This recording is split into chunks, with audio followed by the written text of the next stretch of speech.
What if India is politically free, but parts of its system still think like a colonial state? After 80 years of independence, India is celebrating its journey as a rising global power. But the difficult question remains: how much of the old colony mindset still survives inside the modern India? From government offices to bureaucracy, the colonial legacy is still part of the debate. Hi, this is Navya Bal, and you're watching TimesXP. And let's now dig into more details about why India is still a colony after 80 years of independence. Critics argue that India inherited a system designed to control people, not necessarily to serve them. And some of those habits have survived decades after independence. But here's where the story gets interesting.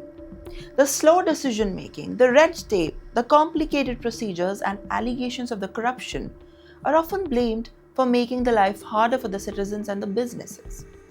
The question is not whether India is changed. It clearly has, by the way. But the question is whether the institutions have changed fast enough. And yet, this is not simply about the government offices. The colonial mindset that is still residing even after independence, that matters.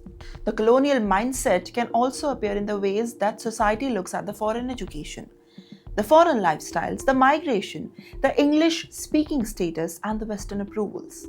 For decades, many Indians have viewed opportunities abroad as the ultimate measure of the success. But is that mindset still relevant for a country trying to become the developed economy by 2047? Prime Minister Narendra Modi has repeatedly spoken about removing the colonial mindset as part of India's transformation.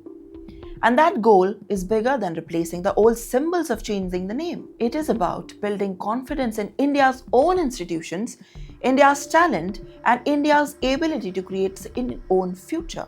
However, the challenge is enormous. India is now competing with major global powers, expanding manufacturing, building infrastructure, strengthening its military, and trying to become a major economy. But an ambitious economy needs institutions that move just as quickly. Just try to get what I'm trying to say. And make no mistakes here. India is no longer the country it was back before the independence in 1947. But unfortunately, some systems, habits, and attitudes may still carry the echoes of that era. And that changes everything. Because India's next independence moment may not be against a foreign ruler. It may be against the outdated thinking, the unnecessary bureaucracy, and the systems that were never designed for India in the 21st century. After 80 years of freedom, the real question is no longer whether India is independent. It is truly.